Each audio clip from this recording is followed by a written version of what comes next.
Brad Rosales, and we are still live here at the Benzinga Cannabis Capital Conference. Please welcome my guest, Kurt Kaufman, the CEO and co-founder of Seed Talent. Kurt, thanks for joining us, man. It is my pleasure, Todd. Thanks for having me. Absolutely. So you and I have been able to connect in the past, and I really love what you guys are doing because I think the essence and what moves this industry forward more than anything else is education, and that's something that you've taken on. Tell us a little about your company, Seed Talent. Yeah, so Seed Talent has emerged as the largest employee enablement platform in cannabis. We support 1,300 dispensaries across 23 states, and people are always, what's employee enablement? Our goal is to ultimately enable your employees or the folks that are working in the dispensaries and cultivation, whatever it may be, to really maximize their on-the-job performance. And we do that through aggregating all of the content necessary for really professional growth within the space, and then leverage operational data such as point of sale or production to identify employees that may be in need of additional support and automate the delivery of content that is really designed to help them grow within their role. That's very cool. So at the core of it's a training platform to make sure your employees know what they're doing. 100%. And I think we've seen an opportunity within cannabis where cannabis can be a proving grounds for kind of paradigm shifts in technology. And we think that, training is really important in any space, but particularly in emerging markets, it's even more important. And so we're really taking that kind of traditional training model and then building a bunch of additional layers of technology around it that allow us to more efficiently deliver the right content to the right people at the right time to really drive, again, that organizational success. So one of the cool things about that, and I think why you would excel in this industry, is because there's so many people that are here because they're passionate and they're willing to literally do anything to get into a business because they're passionate about the industry and they want to be here. And that's one of the intangibles that you cannot teach. You can't teach passionate. So if somebody wants to be here and they want to do the job, leveraging your services actually allows them to train the job. I've heard so many hiring managers say that, you're passionate, you're this, you're that. I can teach you retail. I can teach you how to ring a register. I can teach you how to take inventory, right? I can't teach the intangible that you have, and you come in to allow them to do the other stuff. 100%. I mean, my entry into this space is because of a passion and love for the plant. I've witnessed the devastation of traditional medicine within my own family, but I'm a strong believer that you can consume the plant just because you love getting high. And my passion, I think, bleeds into the approach. And I experienced firsthand. I started with Green Thumb Industries on the plant touching side, and I met so many passionate people like yourself, but there just wasn't an infrastructure in place for them to really get the skill sets that they needed to grow and advance in their career. I think that's where we start to see the really high turnover rates. And one of our goals is to really be able to help fix that problem. Yeah. And a lot of companies, they're so new, they're so nascent, and like they haven't had the time to step back and actually document what got them there. And training programs are very lackluster. So to be able to automate that and provide that to someone has got to be invaluable. So you had mentioned that you started with GTI, Green Thumb Industries, very much a blue chip in this space, right? So as far as job security goes, as if your company is going to be there and if your paycheck is coming on Friday, you were there. Yeah. So you decided, okay, I'm already in a risky industry. I have a comfortable job. I think I'm going to be crazy and go out on my own.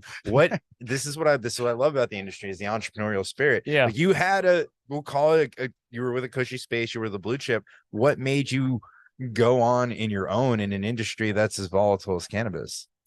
I've done a fair amount of podcasts and interviews, and that is probably one of the more thought-provoking questions that I have been asked. I love this industry, and I thought that there was an opportunity to do more than I was able to do in my current or in my previous role. I was given an amazing opportunity at Green Thumb, and they are a best-in-class organization. But for me, again, getting back to the passion of the plant, there was an opportunity to do something more. I'm a big believer that we're at the tip of the spear. I don't care about, 6 years, 10 years, 20 years, if you're in California, whatever it may be. We have an opportunity to shape this space to be the industry that we can be proud of, that we can look back and say, hey, I helped do that. And I felt very much a calling that there was a bigger way that I can contribute to the space. And I was very lucky to meet my partners and co-founders that were willing to support that vision. But yeah, I hadn't really thought about it as in terms of like secure space and making that jump. It's really always just been like a hunger to do more.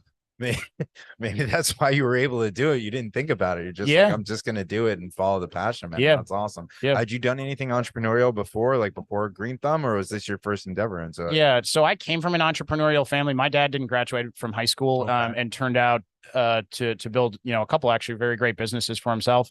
But he died early. And I think, not to transition to a too serious of a topic, but I think one of the things that I encourage people to do is like, you get one life. And there's an old quote that's out there that says you actually get two lives. You get the life before you realize that you only have one life, and then you get the life after you realize that you only have one life, and you start to make different decisions in your life based off of that understanding that there's a finality. And so again, not to be overly serious on things, but that's just like the approach that I take is like, one of the things we say at our company all the time is, why not us? Why can't we be the ones to make this space better, to make this industry where we want it to go? And I think it's borne out a lot of that, just really clear understanding that you kind of got one go at this life, and we want to maximize what that can be. I couldn't agree with you more, man. I always say you get one trip through one trip around, and you got to make the most of it. And it blows my mind. People, and I have people in my family have done this. You do something that you hate for 40 fucking years for 15 years of freedom. Like, I'd rather pull back a little bit and enjoy what I'm doing. And I think most of the people that are behind us, most of the people that are here in this industry are doing something that they love. And I think there's a big group of people here. And I don't know if you feel like you were included in this, that you were always told, do what you love and you'll never work a day in your life. And then I think there were a lot of people that were super passionate about weed. They're like, well, I could do that, but I also might not like going to jail too. All of a sudden the industry comes along. And that's why I see so many people that are like, I don't know what I'm going to do, but I got to get into this industry. And I think that's really cool, man. I appreciate that. I think for folks that are listening, and I know you guys have a jobs focus and whatnot in the space, I think one of the things that I would really encourage folks to think about before they get into the space is why they're getting in, what they want to contribute. We're not printing money like everyone thinks we are. Actually, we might be printing money for the government, but not for ourselves. And I would say, when you do what you love, you never work a day in your life. I don't know. I would say almost the opposite. When you do what you love, you want to work almost every day of your life. True. And that is it, and it sounds cliche, but it doesn't feel like work when you feel like you get to be yourself. And I think that's one of the things that's very special about this space is I feel, coming from corporate jobs, and I was in the motorcycle industry and the tobacco industry and, some more vice, all the stuff, huh? Yeah. But I still felt kind of, didn't have time for private jets. No, right. Exactly. Well, not yet. Yeah. But I feel like, in this space, one of the things I love is that people feel right, wrong, or indifferent, that they can be themselves. And that's like a really cool thing to be surrounded with, is people who are acting genuinely themselves. Yeah, no, I agree. And it's funny. I was talking to a couple guys from Flower Hire earlier, and we were talking about it, and he goes, oh, it's no different from tech or this or that and the other. I go, yeah, but our conferences are a whole lot more fun. Yeah.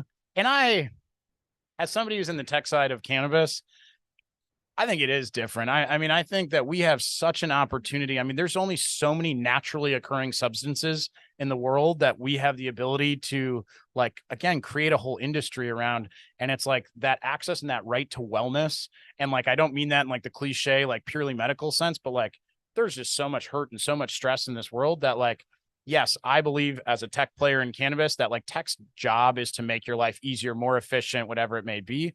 But weed's job is to make your life like fundamentally better. Yeah. And our job is to help people connect with that opportunity. Dude, I couldn't agree with you more. And I see the difference is, I've been to a lot of tech conferences and they're very, very transactional. It's a lot of, someone's talking to you and they're looking behind you to see who else they can talk to and where's my next deal coming from, and like very business oriented. Like, the amount of friends I've actually made at these conferences through the podcast, through just bullshitting with people here. Everybody here wants to be here. Yeah. They're here for a reason. Not only do they want to be in this industry, but they want to be here and they're enjoying it. Yeah. And that to me is beautiful. And it's why I started the show. And it's why I do what I do. So a lot of synergy on the mission, without a doubt. Absolutely. Well, Kurt, is absolutely a pleasure to sit down. I'm glad we finally got to meet in person. Absolutely. And how can people find you if they want to work with you? Yeah, absolutely. So seedtalent.com. You can sign up. You can take free courses. So if you're looking at getting in the space, we have 6 hours of free cannabis principles education. Follow us on socials and connect on LinkedIn if you got one. And if you don't have a LinkedIn yet, that's really the networking spot for cannabis. Very cannabis friendly. Highly recommend it. And yeah, you've got a great presence on there. I appreciate it, man. Kurt, always a pleasure.